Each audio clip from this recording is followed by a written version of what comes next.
মাগরিবের নামাজের পর ছোট্ট এই দোয়াটি কোনো বান্দা যখন একবার পাঠ করবে, আল্লাহ তাআলা তাকে 70টি বিপদ থেকে আল্লাহ তাআলা তাকে হেফাজত করবে। তার মধ্যে সর্বনিম্ন বিপদ হচ্ছে দারিদ্রতা। দারিদ্রতার চাইতে 70টি বিপদ, বাকি সবগুলো বড় বড়। এটা আবার কথা নয়, নবীজি সাল্লাল্লাহু আলাইহি সাল্লাম বলেছেন, কোন বান্দা যখন বিপদের মধ্যে পড়বে, মুসনাদের আহমদের বর্ণনা এসেছে, কোন বান্দা যখন বিপদের মধ্যে পড়বে, বিপদের মধ্যে পড়ার পর সে যখন এই দোয়াটি পড়বে, পড়ার সাথে সাথে আল্লাহ তাআলা তাকে 70টি বিপদ থেকে হেফাজত করবেন। বিপদ মুক্তির জন্য আমরা আল্লাহ তাআলার কাছে কত দোয়া করে, আল্লাহ তাআলার কাছে কামনা করি, কিন্তু মনে রাখবেন আল্লাহ তাআলার কাছে যত দোয়া করি কামনা করেন, এই দোয়াটি এতটা শক্তিশালী এবং এই দোয়ার ব্যাপারে নবীজি সাল্লাল্লাহু আলাইহি সাল্লাম এমন ভাবে বলেছেন যে আপনি দোয়াটি পাঠ করলেন, আল্লাহ তাআলা আপনার দোয়াটা কবুল করে নিলেন।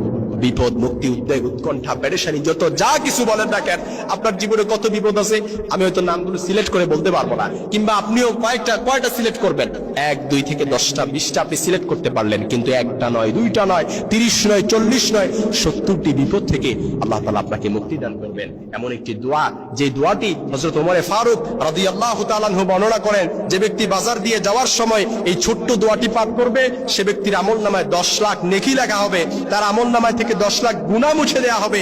সেই দোয়াটি এমনই কি, এই দোয়াটি থেকে পড়ার কারণে 70টি বিপদ থেকে আল্লাহ তাআলা তাকে হেফাজত করবেন। সেই দোয়াটি হচ্ছে লা ইলাহা ইল্লাল্লাহু ওয়াহদাহু লা শারীকা লাহু লাহুল মুলকু ওয়া লাহুল হামদু ইউহয়ী ওয়া ইউমীতু ওয়া হুয়া আলা কুল্লি শাইইন কাদির। এই দোয়ার শব্দটি এতটাই সহজ, এই শব্দটির সাথে আমরা অনেকেই পরিচিত। নতুন কোনো কঠিন কোনো শব্দ নয়, যেটা আপনার অপরিচিত শব্দ। এটা আমি আপনি সবাই আমরা চাইলে, যারা একেবারে কোনো সূরা মুখে দিয়ে আসে না, জিহ্বা ভার হয়ে গেছে, তারাও চাইলে এই দোয়াটা আমরা কয়েকবার যদি আমরা একটু প্র্যাকটিস করি, আমাদের মুখ দিয়ে চলে আসবে লা ইলাহা ইল্লাল্লাহু ওয়াহদাহু লা শারীকা লাহু লাহুল মুলকু ওয়া লাহুল হামদু ইউহয়ী ওয়া ইউমীতু ওয়া হুয়া আলা কুল্লি শাইইন কাদির। এমনকি বলা হয়েছে যে সর্বনিম্ন বিপদ, হযরত আবু নাঈম এমনকি আবু সাহেবা রাহমাতুল্লাহ একটি আমলের বর্ণনা করেছেন। তারা বলেন, যে ব্যক্তি নিম্নের দোয়া একবার পাঠ করবে, 100 বার নয়, মাত্র একবার আল্লাহ তাআলার কাছে পাঠ করার কারণে 70টি বিপদ থেকে আল্লাহ তাআলা তাকে হেফাজত করবেন। তার অন্যান্য বিপদগুলো এর চাইতে অনেক বড়। তার সর্বনিম্ন বিপদ হলো দারিদ্রতা।